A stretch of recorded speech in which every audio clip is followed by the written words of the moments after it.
আল্লাহ নবী যখন আম্মা জানের গর্ভে রয়েছেন,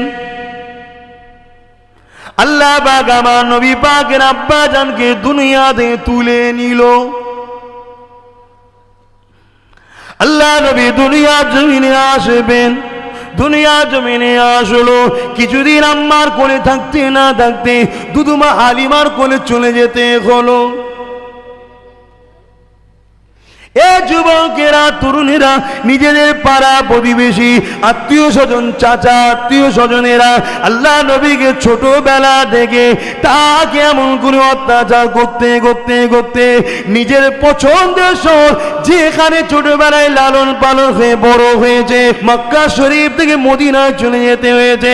এ যুবকেরা, যাদেরকে নবী আবার জান্নাতের রাস্তা দেখাতে চেয়েছিল, তারাই মেরে নবী পাকের দান মুবারককে শহীদ করে দিয়েছে।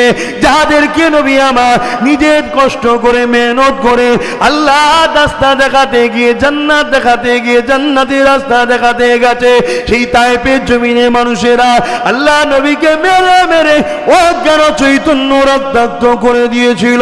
এ যুবকেরা, আল্লাহ নবীর জিন্দেগিতে এমনও দিন গেছে, নবী আমার পেটে 3 দিন পাথর বেঁধে কাটিয়েছে।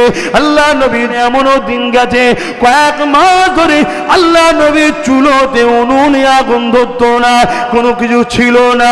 এ যুবকেরা, তরুণেরা, অথচ যাকে আল্লাহ দুনিয়ার সুলতান বানিয়েছে, নবী আমার নিজে বলেছেন, সাহাবারা, আমার আল্লাহ আমাকে সমস্ত খাজানার মালিকানা বানিয়ে দিয়েছে। আল্লাহ নবীর মদিনা শরীফ এত সুন্দর হওয়ার পিছনে কারণটা কি?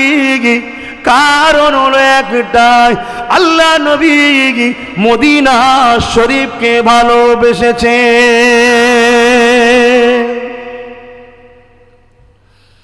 এ যুবকেরা, মক্কা শরীফে 1 ওয়াক্ত নামাজ পড়লে 1 রেকাত নামাজের স্বভাবটা পাওয়া যায়। মক্কা শরীফে 1 রেকাত নামাজ পড়লে 1 লক্ষ রেকাতের নামাজের স্বভাব পাওয়া যায়। এটা অতি সত্য কথা। মদিনা শরীফে 1 রেকাত নামাজ পড়লে 50,000 রেকাতের নামাজের স্বভাব পাওয়া যায়। এটা সত্য কথা।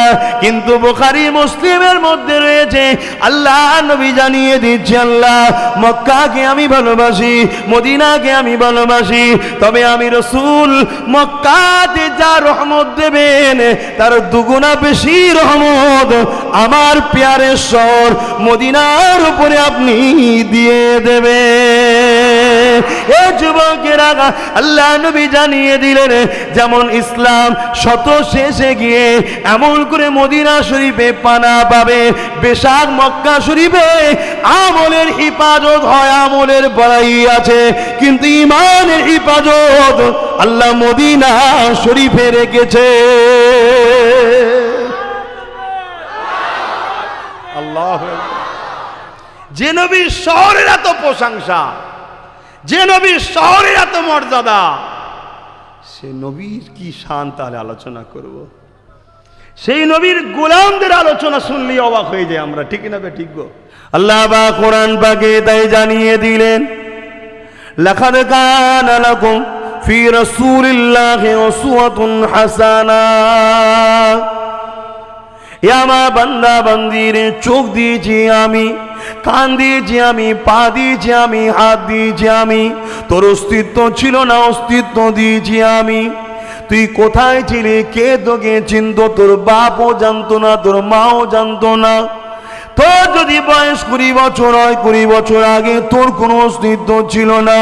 আমি আল্লাহ বড় দয়া করে তোকে বানিয়েছি, তোর অস্তিত্ব দিয়েছি, চোখ দিয়েছি, কান দিয়েছি, জবানে কথা দিয়েছি, রূপ দিয়েছি, তোকে পাওয়ার দিয়েছি, যৌবন দিয়েছি। বান্দা শুয়ে খেতে আমার বাণী তোরা মেনে নে, আমি আল্লাহ জানিয়ে দিলাম, লাকাদ কানা লাকুম ফি রাসূলিল্লাহি উসওয়াতুন হাসানাহ। এ দুনিয়ার মানুষেরা, তোদের জন্য আমি আমার দোস্তকে উসওয়াতুন মানে মডেল, উত্তম সৌন্দর্য ভালো মডেল করে পাঠালাম। মডেল বোঝেন তো? ওনাকে ফলো করো।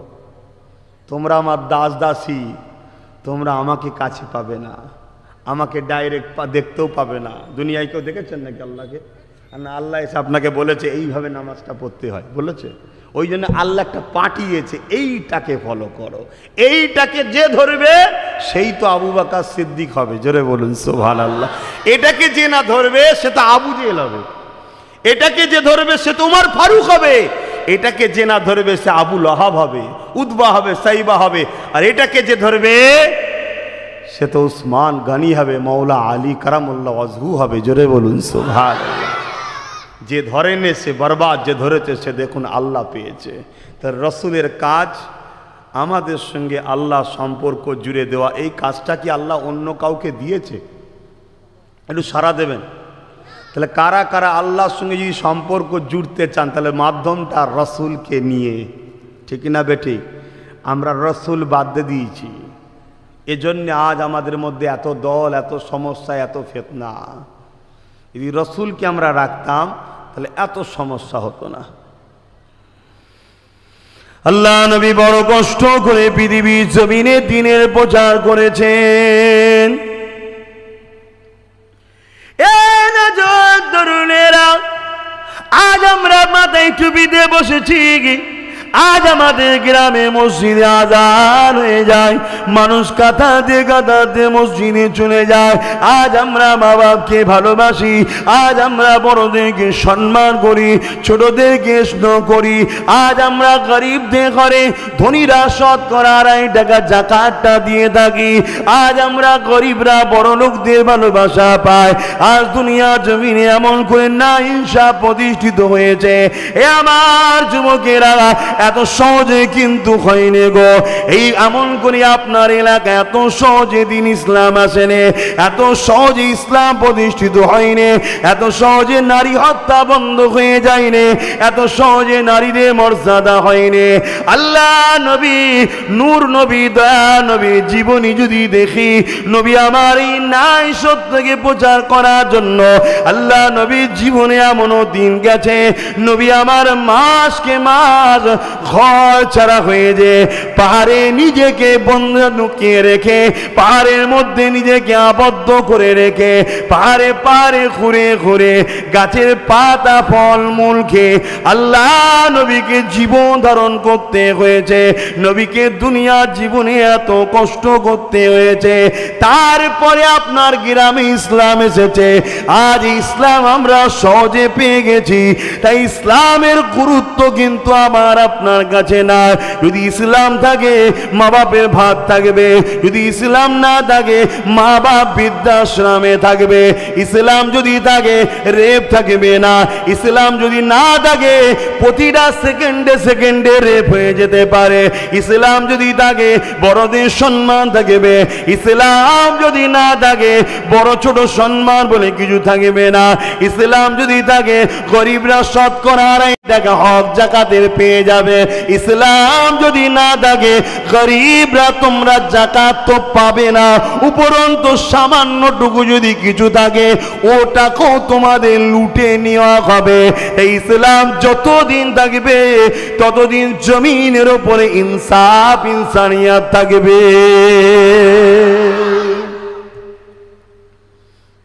মানবরূপী একদল পশু আজও আছে যারা শয়তানের তাবেদারি করে। কাদের? একটু বলুন বলুন বলুন। যেমন ফেরাউন ছিল, নমরুদ ছিল, এরা মানবরূপী কিন্তু শয়তান, শয়তানের তাবেদারি করে। এরা আল্লাহর তাবেদারি করে না। কার তাবেদারি করে? শয়তানের। যেমন ছিল কি বলে আবু জেহেল, উতবা, সাইবা, দেখতে হুবাহুব মানুষ, কিন্তু এরা মানবরূপী পশু। এরা চায় সমাজে আমরাই শুধু বাঁচবো, বাকি কারো বাঁচার অধিকার নাই। ভাবুন, ভাবার সময় এসেছে। যদি না ভাবেন দুনিয়া তো যাবে যাবে, আখেরাতে একটু আশা করার লাভ নাই।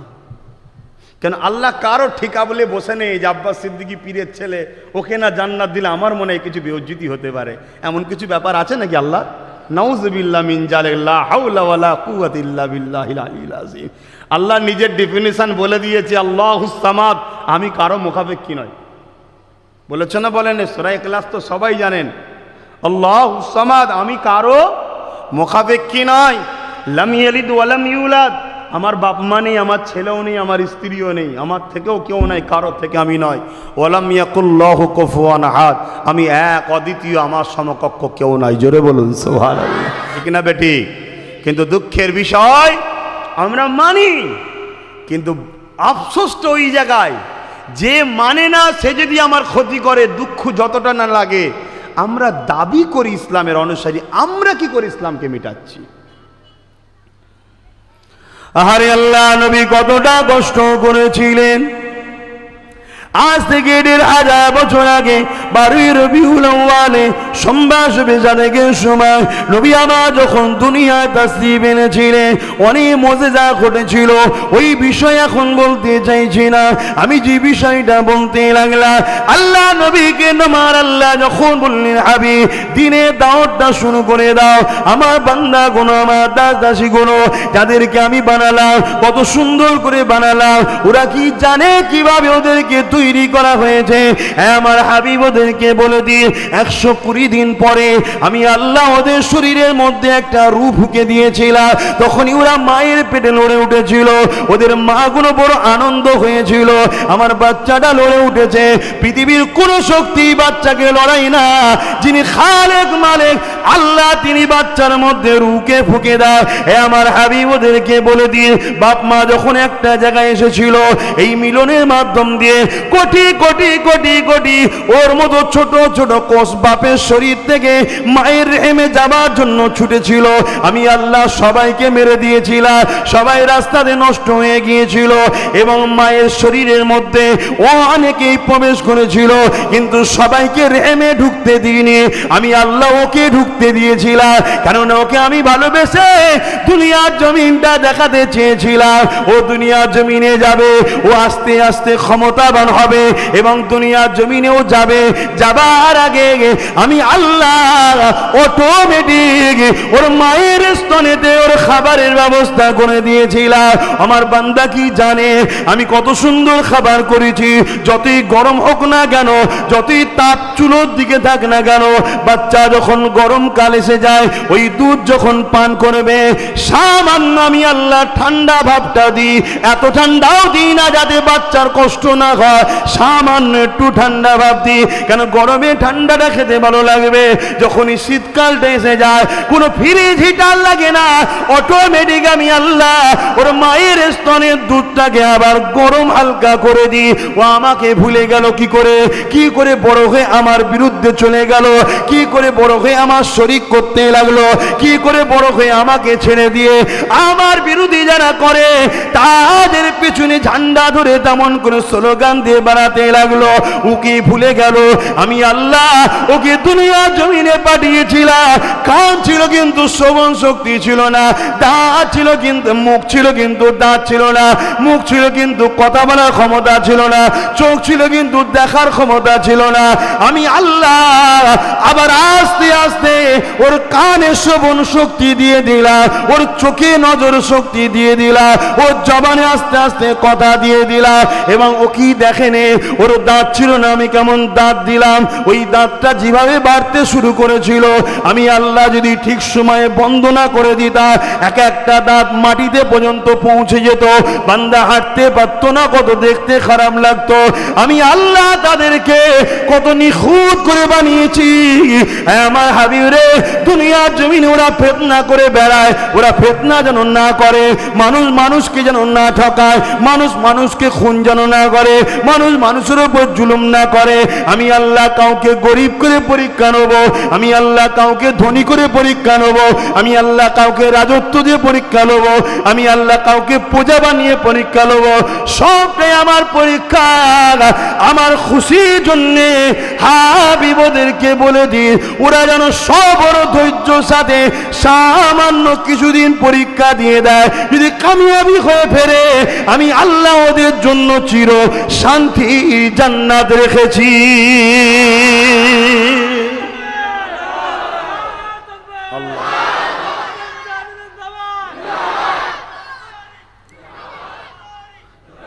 ভাই আমার জিন্দাবাদ, ভাই আমার, আমরা আজকে কোথায় চলে গেলাম? সেই রবকে ভুলে গিয়ে ইবলিসের অনুসরণ, ইবলিসের চালাদের অনুসরণ করতে শুরু করে দিলাম। কিন্তু আমরা দাবি করি আল্লাহ তোমায় মানি, নবী তোমায় মানি, কিন্তু কোরআন বলছে, রসুল বলছে এগুলো মুনাফিকি ছাড়া আর কিছু নয়। কিয়ামতের দিন এরা মুনাফিকের খাতায় উঠে যাবে। তাই আমি বলবো আপনারা ভাবুন, দুনিয়ায় সামান্য কেউ যদি একটু পাশে দাঁড়ায়, তার জন্য যদি আমরা নিজের জানকেও বাজি লাগিয়ে দিতে পারি, কত ত্যাগ স্বীকার করতে পারি, যে রব আমাকে অস্তিত্ব দিল, যে রসুল আমাকে রব চিনালো, সেই আল্লাহ ও রসুলকে খুশি করার জন্য কেন গুটি কতক দিন আমরা তাদের হুকুম অনুযায়ী চলতে পারবো না? চেষ্টা তো করুন। নামাজের সময় নামাজ, রোজার মাসে রোজা, কোরআনের বেশি বেশি করে তেলাওয়াত করা। তেলাওয়াত যদি করতে না পারেন, কোরআনকে মাথায় নিন, চুমা দিন, বুকে জড়ান, আদর করুন, চোখে বুলান। কিয়ামতের দিন এই কোরআনই আপনার জন্য জামিনদার হয়ে যাবে, ওসিলা। জোরে বলুন সুবহানাল্লাহ। এগুলো করুন। কোনোদিন ইবলিস চাই না আপনি নামাজে যান, আপনি ইবলিসকে খুশি করার জন্য নামাজ ছাড়েন। কোনোদিন ইবলিস চাই না আপনি এই মাহফিলে এসে বসুন। আজ এই যে মাহফিলে আপনারা জামায়াত হয়েছেন, হাজার হাজার মানুষ ভিড় করে জমে রয়েছেন, এতে জানেন ইবলিসের কত কষ্ট হচ্ছে? কেন? আপনাদের ঘরে অনেক কষ্ট করে ইবলিস গুনাহ করিয়েছে। আজকে যত ছোট গুনাহ আছে এই বসার দরুন আল্লাহ মাফ করে দেবে। জোরে বলুন সুবহানাল্লাহ। আমি গল্প বলছি না, শরিয়ত বলছি। এই বসার জন্য পুরস্কার এটা আপনাদের। তাহলে ইবলিসের লস হলো না? হলো না।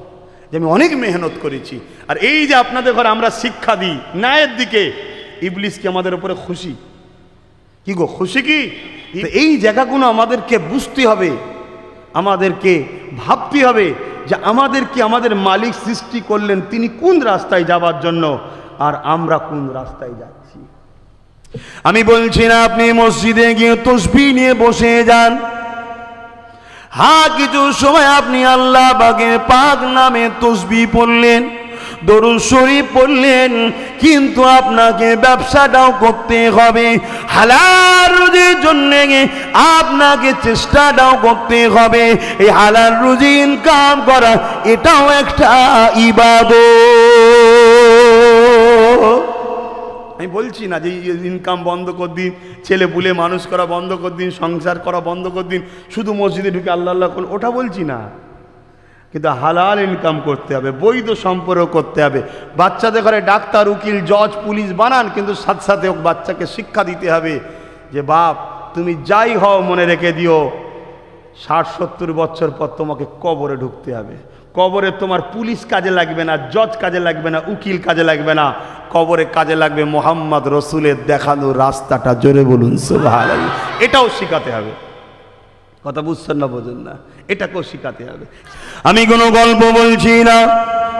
আল্লাহ নবী মদিনা নববী শরীফে বসে আছে, এমন সময় একটা ব্যক্তি আল্লাহ নবীর কাছে এলো। সে কিন্তু অমুসলিম ছিল, গায়ের ইসলাম ছিল।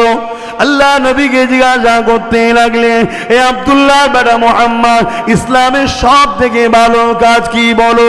আল্লাহ নবী বলেছিলেন ইসলামে সব থেকে ভালো কাজ হলো ভুকা ক্ষুধার্ত মানুষকে খানা খাওয়ানো। ওই মানুষটা জিজ্ঞাসা করলো সে কোন ধর্মের? আল্লাহ নবী বললেন মানুষকে খাওয়ানো। ধর্ম ধর্ম ধর্ম, সে যে কোনো ধর্মেরই হোক না কেন, সে যদি ক্ষুধার্ত হয় তাকে খানা খাওয়ানো, এটা ইসলামে সব থেকে মহান ভালো কাজ। ও যুবকেরা, আল্লাহ নবী জানিয়ে দিলেন লা ইয়ারহামুল্লাহু মান লা ইয়ারহামুন নাস, যে মানুষকে ভালোবাসে না আল্লাহ পাকের দয়া সে কখনো পাবে না। মানুষকে ভালোবাসার কথা আছে, মুসলমানকে ভালোবাসার কথা নবী এখানে বলেন। আল্লাহ নবী বলেছেন লা ইয়ারহামুল্লাহু, আল্লাহ রহমত পাবে না মান লা ইয়ারহামুন নাস। নাস মানে মানুষ, হতে পারে সে হিন্দু, দলিত, আদিবাসী, সাঁওতাল, মুসলিম, যেই হোক না কেন মানুষ, যে মানুষকে ভালোবাসবে না আল্লাহ পাকের দয়া সে পাবে না। ও হিন্দু তো কি হয়েছে, বানিয়েছে ওকে কে? আমার তোমার আল্লাহ। ও মুসলমান তো কি হয়েছে, বানিয়েছে কে? আমার তোমার আল্লাহ। ও যে কোনো ধর্মেরই হোক না কেন, বানিয়েছে কে? সে তোমার আমার আল্লাহ। তোমার আমারই তো খালেক। খালেকের বানানোকে কেউ যদি ভালোবাসে, খালেক তার উপরে খুশি হয়ে যায়। খালেকের বানানোকে কেউ যদি কষ্ট দেয়, তাকে যদি ক্ষতি করে, খালেক আল্লাহ তখন বেজার হয়ে যায়। তবে মনে রেখে দেবেন, সন্ত্রাসকে ইসলাম কখনো মাফ করেনি, আমরা কখনো মাফ করতে পারি না। সন্ত্রাস কাকে বলা হয়? যারা মানবরূপী পশু ছাড়ার কিছু নয়, মানুষের স্বাধীনতা, মানুষের বাঁচা, মানুষের অধিকার সব কিছুকে যারা নষ্ট করে দেয়, কথা বুঝে আসছে না? না, তারা মানবরূপী পশু। আমার আলোচনায় অসুবিধা হচ্ছে আপনাদের? মাইকের আওয়াজে বুঝতে অসুবিধা হচ্ছে? এই বিষয়ে আলোচনা করছি, অসুবিধা হচ্ছে? তাহলে বলুন, অন্যদিকে ঘুরিয়ে দিচ্ছি। এখন তো সব কি বলে, ওয়াইজিন ভালো মন্দ বাঁচতে শিখে গেছে। আরে লাইন ঠিক রাখো, এদিক ওদিক করতে যেও না। এখন অ্যাডের বক্তা পাওয়া যায়, ফেসবুক খুললে, টিভি খুললে, রেডিও খুললে সব বক্তা পাওয়া যায়। কথা বুঝে আসছে?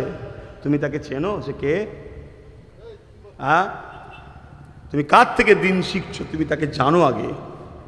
আপনাদের বাপ দাদু নানা নানি গোষ্ঠী, এই বাংলা পূর্ব ভারতের মানুষ, মিথ্যা বলছি না, ইতিহাস বলছি, ইসলামটা পেয়েছে ফুরফুরা শরীফের শেখ মুজাদ্দেদ জামান আল্লামা সৈয়দ আবু বকর সিদ্দিক দাদা হুজুরের ওসিলাই পেয়েছে। ঠিক না বেঠিক?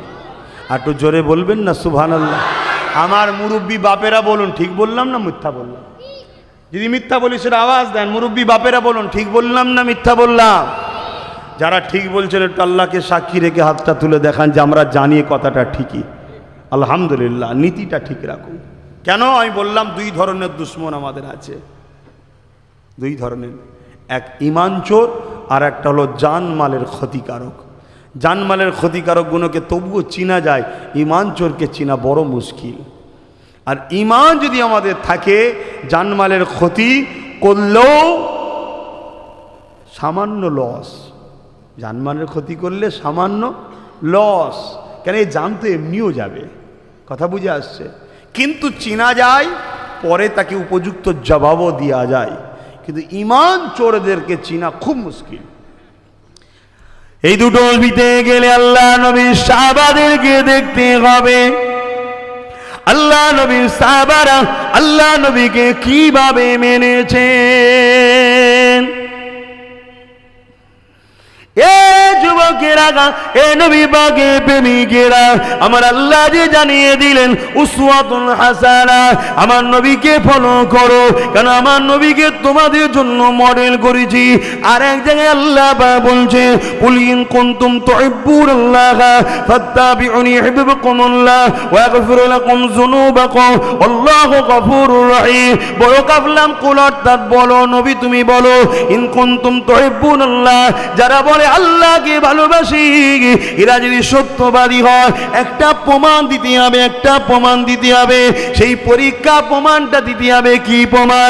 ফাত্তাবিউনি, আগে যেন আপনার ইত্তেবা করে, আপনাকে যেন ফলো করে, আপনাকে যেন অনুসরণ করে, তবেই তারাই হবে কমুল্লাহ।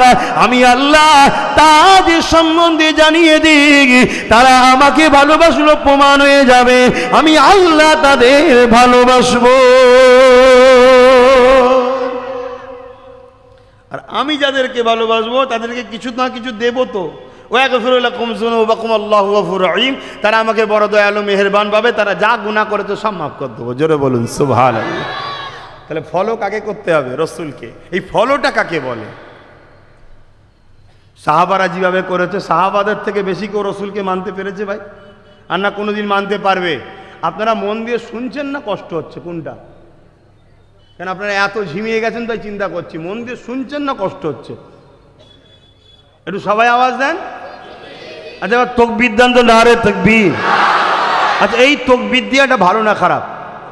আমি আপনাদেরকে বলে যাই, যখন কোনো মহামারী দেখা দেবে, যখন কোনো মুসিবত এলাকায় দেখা দেবে যে ডেলি লোক মারা যাচ্ছে, শয়ে শয়ে লোক মরে যাচ্ছে, বা কোনো মুসিবত শুরু হয়েছে, বা কোনো শয়তানি হামলা হয়েছে, কথা বুঝে আসছে, ইমানের সাথে আল্লাহকে স্মরণ করে জান প্রাণ খুলে এই তাকবীর, এই নারা দেবেন, দেখবেন এলাকার বালা মুসিবত কেটে যাবে। জোরে বলুন সুবহানাল্লাহ। বা আজানও দিতে পারেন মোড়ে মোড়ে, এই তকবীর দিলেও ইনশাল্লাহ বালা কেটে যায়। কেন এটা কি বলা হয়? নারা বুলান্দি কার আমরা গাওয়া দিই আল্লাহু আকবার, আল্লাহ সে যিনি সব থেকে বড় সব থেকে মহান। জোরে বলুন সুবহানাল্লাহ। নারে তাকবীর, নারে তাকবীর। মহান ইসালে সওয়াব সামিন হযরত গণ, উলামা হযরত গণ নারে দিবে দরুদ শরীফ আল্লাহুম্মা সাল্লি আলা।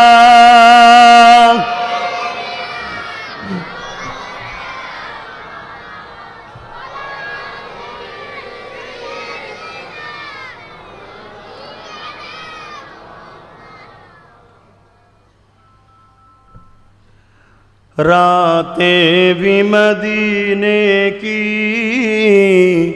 बातें भी मदीने की, रातें भी मदीने की, बातें भी मदीने की, जीने में जीना है क्या बात है जीने की। अरसा हुआ तैबा की जिस गलियों से गुजरे थे, अरसा हुआ तैबा की गलियों से गुजरे थे, इस वक्त भी गलियों से खुशबू है पसीने की। बोलें ना सुभान अल्लाह। কোথায় গেল টাটকা মক্কা মদিনা ঘোরা লোকটা? ইমাম সাহেব কই? আখো যারা গেছে তারা জানে মক্কা মদিনাতে একটা আলাদা ধরনের খুশবু বেরোয়, যে খুশবু আমি অনেক দোকানে খুঁজেছি ভাই, এই খুশবুটা সব দেয় ওই মুহূর্তে শুকি যখন মনে হয় সেম, ঘরে এসে শুকে দেখি আলাদা। কথা বুঝছেন না? মানে ওইটাই শুকা হয় যেটা ঘুরে বেড়ায়। তাই কবি বলছে যেখানে যেখানে আমার নবী ঘুরেছে এখনো নবীর শরীরে সেই পাসিনার খুশবু পাওয়া যাচ্ছে। জোরে বলিস। বেশক আমার নবী মানুষ, কিন্তু আমাদের মতো নয়, স্পেশাল আল্লাহর বান্দা। ঠিক না বেটি? আমি মানুষ স্বীকার করি, অস্বীকার করি না। কারণ মানুষ বলেই তো মানুষ শ্রেষ্ঠ। নবী যদি ফেরেশতা হয়ে যেত তাহলে ফেরেশতারা শ্রেষ্ঠ হয়ে যেত, আমরা শ্রেষ্ঠ হতে পারতাম না। নবী যদি জেন হতো তাহলে জেন জাতি শ্রেষ্ঠ হয়ে যেত। বেশাক নবী বাশার, কিন্তু আমাদের মতো নয়। যদি কেউ আমাদের মতো ভাবে লা হাওলা ওয়ালা কুওয়াতা ইল্লা বিল্লাহ, ঈমান চলে যাবে। খুব সাবধান, এই ঈমান এখানে যায়। এই রকমভাবে কিছু আমাদের ঈমানকে কিছু লোক লুটে নিচ্ছে। আল্লাহ আমার রাসূলকে স্পেশাল তার দোস্ত বানিয়েছে। জোরে বলুন সুবহান। अरसा हुआ तैबा की गलियों से गुजरे थे, अरसा हुआ तैबा की गलियों से गुजरे थे, इस वक्त भी गलियों से खुशबू है पसीने की, रातें भी मदीने की, बातें भी मदीने की,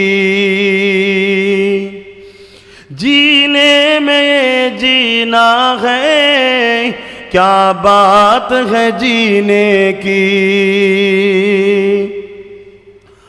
वो अपने निगाहों से मस्ताना बनाते हैं,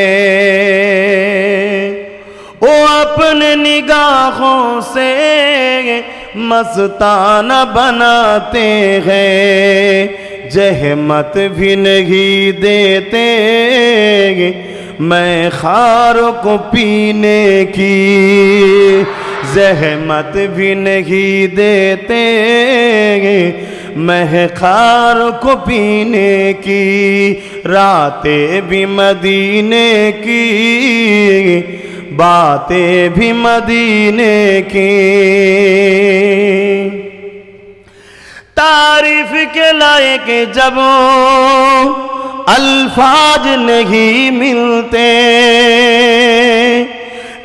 तारीफ के लायक जब अल्फाज नहीं मिलते, तारीफ की करे कोई किस तरह मदीने की। আমার নবীর মদিনা তারিফ কে করবে? যারাই ঘুরে এসেছে কেউ তারিফ করে শেষ করতে পারবে না। 10 বার ঘুরে এসেছে, 10 বার তার মুখ থেকে নবীর মদিনার প্রশংসা শুনবেন। আপনি যেদিন যাবেন সেদিন আপনি বলবেন, ইয়া আল্লাহ, যা শুনেছি কিছুই তো নয়, এ তো অনেক বেশি, আরো বেশি সুন্দর। জোরে বলুন সুবহানাল্লাহ। তারিফ করে শেষ করা যাবে না। আল্লাহ নবীর মদিনা শরীফ এত সুন্দর হওয়ার পিছনে কারণটা কি? কারণ হলো একটাই, আল্লাহ নবী মদিনা শরীফকে ভালোবেসেছে।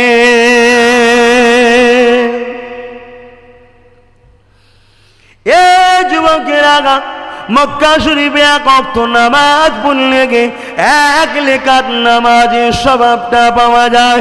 মক্কা শরীফে এক রেকাত নামাজ পড়লে 1 লক্ষ রেকাতের নামাজের স্বভাব পাওয়া যায়। এটা অতি সত্য কথা। মদিনা শরীফে এক রেকাত নামাজ পড়লে 50,000 রেকাতের নামাজের স্বভাব পাওয়া যায়। এটা সত্য কথা। কিন্তু বুখারী মুসলিমের মধ্যে রয়েছে, আল্লাহ নবী জানিয়ে দিচ্ছে, আল্লাহ মক্কাকে আমি ভালোবাসি, মদিনাকে আমি ভালোবাসি, তবে আমি রাসূল মক্কাতে যা রহমত দেবেন তার দুগুণা বেশি রহমত আমার প্যারের শহর মদিনার উপরে আপনি দিয়ে দেবেন। এ যুবকেরা, আল্লাহ নবী জানিয়ে দিলেন, যেমন ইসলাম শত শেষে গিয়ে এমন করে মদিনা শরীফে পানা পাবে, বেশাক মক্কা শরীফে আমলের হিফাজত হয়, আমলের বড়াই আছে, কিন্তু ইমানের হিফাজত আল্লাহ মদিনা শরীফে রেখেছে। আল্লাহ, যে নবীর শহরের এত প্রশংসা, যে নবীর শহরের এত মর্যাদা, সে নবীর কি শান তাহলে আলোচনা করব। সেই নবীর গোলামদের আলোচনা শুনলেই অবাক হয়ে যায় আমরা, ঠিক না বে? ঠিক গো। হ্যাঁ, একদিন একটা গোলাম নবীর খাদেম, নবীর ঘর ঝাঁট দেয়, দরবার ঝাঁট দেয়, কোনো কারণে কোনো জায়গায় যাচ্ছিল আর রাস্তা ভুল করে জঙ্গলের মধ্যে ঢুকে গেছে, ঝোপঝাড় জঙ্গল ঢুকে গেছে। আর ঢুকার পরে দেখছে এক হিংস্র বাঘ তাকে খাবার জন্য এগিয়ে আসছে। নবীর এই গোলাম, নবীর গোলাম যে হয়, আল্লাহর দাস যে হয়, সে কখনো দুনিয়ার কোনো শক্তিকে ভয় করে না। কেন? তারা জানে আর দুনিয়া উসিদুল মুমিনিন, মুমিনদের জন্য দুনিয়ার জেলখানা। লোক আমাদের ঘরে মাঝে মাঝে জেলের ভয় দেখায় না? দেখায় না? দেখায় না? একটাই কথা বলবেন, বোকা আছি তো জেলে, আবার কি জেল দেখাচ্ছিস? মুমিনদের জন্য দুনিয়াটা কি জেলখানা, তা জেলেতেই আছি তো আমরা, আমরা জেলেরই জিন্দেগি কাটাচ্ছি, ঠিক না বেটি? হ্যাঁ, জেনে শুনেই আমরা জেলে ঢুকেই বসে আছি। কেন? এখান থেকে একদিন মুক্তি হবে, সেদিন কিন্তু চির শান্তির জান্নাত পাওয়া যাবে। জোরে বলুন সুবহানাল্লাহ। আর দুনিয়াকে যে জেল না ভেবে জান্নাত ভাবছো, তুমি ঢুকবে দুদিন পর, দাঁড়াও, তুমি একেবারে বন্দী হবে, যেখানে তোমার খাদ্য হবে ফুটন্ত টকবগে পুজ আর রক্ত। বলুন নাউজুবিল্লাহ। পিপাসার চোটে ওই টকবক করছে, ওটাকে দেখেই পান করতে চাইবে। যেখান দিয়ে যাবে গলে গলে গলে গলে পুরো অংশটা বেরিয়ে যাবে, আবার অটোমেটিক তৈরি হবে, আবার পুড়বে, আবার তৈরি হবে, আবার পুড়বে। যেখানে মৃত্যু বলে কিছু নাই, হতেই থাকবে, হতেই থাকবে, হতেই থাকবে। তাই যুবকদের বলি, লোভ সামলাও, ইমান বাঁচাও। তো ভাই আমার কি কথা বলছিলাম? হ্যাঁ, ওই আল্লাহ নবীর খাদেমটা এখন যখন আসছে, কোনো ভয় ডর না খেয়ে বলছে, এই আল্লাহর সৃষ্টি মখলুক, মানুষ তোমার রেজেক। কি গো, বাঘেদের রেজেক মানুষ তো নাকি? আরো অনেক খাদ্য আছে, মানুষও বাঘ খায়। তোমার রেজেক আমি, যেমন আমারও অনেক রেজেক আছে, তোমারও রেজেক আমি। যদি আমাকে আল্লাহ তোমার রেজেক হিসাবে সৃষ্টি করে থাকে, খেয়ে নাও। তবে একটা কথা, আমি দোনোজাহানের সুলতানের ঘরের কাজ কাম করি, রসুলের দরবার পরিষ্কার করি, সুন্দর করে গুছোই, মেহমানরা আসে আতর গোলাপ মাখায়, খুশবু ছড়ায়, এইসব কাজগুলো করি। আমাকে যদি খেয়ে ফেলো, রসুলের দরবারে আজকে কাজ করার কেউ থাকবে না।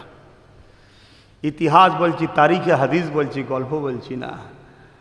আল্লাহ কি না পারে, আল্লাহ সাইয়্যুন কাদির। পুষা বিড়ালের না এসে গায়ের কাছে এসে গা ঘষছে এবং নিজের লেজ দিয়ে নবী পাকের ওই সাহাবী বা খাদেমের হাতটাকে একটা বাঁধার মতো জড়িয়ে নিয়ে, যেমন হাত ধরে কেউ রাস্তা দেখায়, ও লেজ দিয়ে হাত ধরে রাস্তা দেখিয়ে দিয়েছিল। জোরে বলুন সুবহানাল্লাহ। আরে নবী পাকের খাদেম অনেক বড় ব্যাপার। নবীর খাদেমের খাদেম ফুরফুরার নাজমুস সাআদাত সিদ্দিকী, নাম শোনেন না? নহজুর পীর কেবলা। আজও ফুরফুরা শরীফে অনেক মানুষ যারা নিজের চোখে দেখেছিল সাক্ষী দিতে পারবে, এখনো মরেনি। অনেক লোক বেঁচে আছে যারা নিজের চোখে দেখেছিল। কি জঙ্গলে চলে গিয়েছিল আল্লাহ দাসত্ব করার জন্য, আল্লাহ পাওয়ার জন্য। জঙ্গলে গিয়ে ইবাদত করছে। দাদা হুজুর, মেজো হুজুরের হাতে খবর পাঠালে, যাও তোমার 9 ভাইকে ডেকে নিয়ে আসো, দরকার আছে। তা ডাকতে গেছে, যে ভাই সালাম দিয়েছে, ভাই তোমাকে আব্বা ডাকছে। বলছে আব্বাকে যে আমার সালাম দেবেন, আমি আসছি ভাই। তো পরে যখন আসছে, বাঘের পিঠে চেপে ফুরফুরা শরীফে ঢুকছে। জোরে বলুন সুবহানাল্লাহ। কথা বুঝে আসছে? এই ইনাদেরকে ভালোবাসুন, আপনাদের দাদু হয়। আমার যারা ভাই হও তোমাদের দাদু হয়। ইনাদেরকে ছেড়ে এদিক ওদিক করতে যেও না। এখন অনেক রকম কোয়ালিটি চলছে। কথা বুঝে আসছে? খুব সুন্দর সুন্দর সুন্দর সুন্দর সব বাজার করলেন, কিন্তু বাজারটা নিয়ে আসার থলি নেই। তাহলে সুন্দর কিনে কি লাভ হবে? কথা বুঝে আসছে না? নাই, অবশ্যই সুন্দর নেন, কিন্তু নিবার আগে থলিটাও তো দরকার, যাতে করে আনবেন। আপনি সুন্দর ইবাদত করুন, আলহামদুলিল্লাহ, ভালো জিনিস, কিন্তু সুন্দর ইবাদতটাকে নিয়ে যাবার জন্য ইমানের থলিটাকে ঠিক রাখুন। ইমানটা হলো মুহাম্মদ রসুলের আদব। আর কি এরটাকে বললাম, বলবেন তো? আপনারা মানেন নাই কথাকে? তাহলে মুখ দিয়ে বলুন মুহাম্মদ রসুলের প্রেম, বলুন মুহাম্মদ রসুলের, সবাই বলুন মুহাম্মদ রসুলের, আর মুহাম্মদ রসুলের আদব। এই দুটো হলো ইমান। শুনে রেখে দাও, ইমান বাঁচাতে গেলে এই দুটো দরকার। লা ইলাহা ইল্লাল্লাহু মুহাম্মদ রাসূলুল্লাহ, আল্লাহ के सिवा कोई इलाह नहीं, আর মুহাম্মদ সাল্লাল্লাহু আলাইহি ওয়াসাল্লাম প্রিয় রাসূল বলা, মেনে নেওয়া, দিলে বিশ্বাস করে নেওয়া, এটা হলো ইমানের শুরু। ইমানের বীজ পেয়ে গেছেন, কিন্তু এটাকে বাঁচাতে গেলে এই দুটো জিনিস আপনার লাইফে মরণ পর্যন্ত রাখতে হবে, তবে ইমানটাকে নিয়ে আপনি যেতে পারবেন। নাই নামাজ থাকবে, রোজা থাকবে, সব থাকবে, দান থাকবে, এ দুটো না থাকাতে আপনার ওই ঝুলি নেই, নিয়ে যাবেন কি করে? একটু বুঝাবার জন্য আম মানুষ আমভাবে বললাম। আল্লাহ নবী যখন আম্মা জানের গর্ভে রয়েছেন, আল্লাহ পাক আমার নবী পাকের আব্বা জানকে দুনিয়াতে তুলে নিল। আল্লাহ নবী দুনিয়া জমিনে আসবেন, দুনিয়া জমিনে আসলো। কিছুদিন আম্মার কোলে থাকতে না থাকতে দুদুমা হালিমার কোলে চলে যেতে হলো। এ যুবকেরা, তরুণেরা, নিজেদের পাড়া প্রতিবেশী, আত্মীয় স্বজন, চাচা আত্মীয় স্বজনেরা আল্লাহ নবীকে ছোটবেলা থেকে তাকে এমন করে অত্যাচার করতে করতে করতে নিজের পছন্দের শহর, যেখানে ছোটবেলায় লালন পালন হয়ে বড় হয়েছে, মক্কা শরীফ থেকে মদিনায় চলে যেতে হয়েছে। এ যুবকেরা, যাদেরকে নবী আবার জান্নাতের রাস্তা দেখাতে চেয়েছিল, তারাই মেরে নবী পাকের দান মুবারককে শহীদ করে দিয়েছে। যাদেরকে নবী আমার নিজের কষ্ট করে মেহনত করে আল্লাহ রাস্তা দেখাতে গিয়ে, জান্নাত দেখাতে গিয়ে, জান্নাতের রাস্তা দেখাতে গেছে, সেই তায়েফের জমিনে মানুষেরা আল্লাহ নবীকে মেরে মেরে অজ্ঞান চৈতন্য রক্তাক্ত করে দিয়েছিল। এ যুবকেরা, আল্লাহ নবীর জিন্দেগিতে এমনও দিন গেছে, নবী আমার পেটে 3 দিন পাথর বেঁধে কাটিয়েছে। আল্লাহ নবীর এমনও দিন গেছে, কয়েক মাস ধরে আল্লাহ নবীর চুলোতে উনুনে আগুন ধরতো না, কোনো কিছু ছিল না। এ যুবকেরা, তরুণেরা, অথচ যাকে আল্লাহ দুনিয়ার সুলতান বানিয়েছে, নবী আমার নিজে বলেছেন, সাহাবারা, আমার আল্লাহ আমাকে সমস্ত খাজানার মালিকানা বানিয়ে দিয়েছে। আল্লাহ যে খাজানা আছে তার মালিকানা আল্লাহ আমায় বানিয়েছে। তাহলে আমি মালিক যখন যেমন করে খুশি খরচ করতে পারি না, কিন্তু তারপরও দেখুন আল্লাহ পাকের যে হালে রেখেছে সেইটাকেই আমার রসুল শুকরিয়া আদায় করছে। এবং নবী নিজে বলছেন আল্লাহ আমাকে একদিন খাওয়াবেন আর একদিন খাওয়াবেন না, বা একবেলা খাওয়াবেন আর একবেলা খাওয়াবেন না। সাহাবারা জিজ্ঞেস করছেন হুজুর এমন দোয়া করছেন কেন? আল্লাহ রসুল বলছেন খাওয়ালে আলহামদুলিল্লাহ, না খাওয়ালে সবর। খাওয়ালে শুকরিয়া আলহামদুলিল্লাহ, না খাওয়ালে সবর। তুমি কি চাও না আমি শকরকারী হিসাবে উঠি ও সবরকারী হিসাবেও উঠি? জোরে বলুন সুবহানাল্লাহ। তাহলে আল্লাহ যদি আমাদের কাউকে একটু ভালো মন্দ দেয়, আলহামদুলিল্লাহ বলে সেটাকে ভালো রাস্তায় খরচ করুন। আর কাউকে যদি আল্লাহ না দেয়, আপনি একটু সবর করুন, শকর কি বলে ধৈর্যকারী হিসাবে আপনি কিয়ামতের দিন উঠবেন। আর গরিবদের জন্যই তো কিয়ামতে যত ফেসিলিটি, সব ফেসিলিটি তো কিয়ামতের দিন গরিবরা পাবে। কথা বুঝে আসছে না? নাই, যত ফেসিলিটি কারা পাবে কিয়ামতের দিনে? গরিবরা। হাদিস শুনলে অবাক হয়ে যাবেন, গরিবদের ফেসিলিটি কত।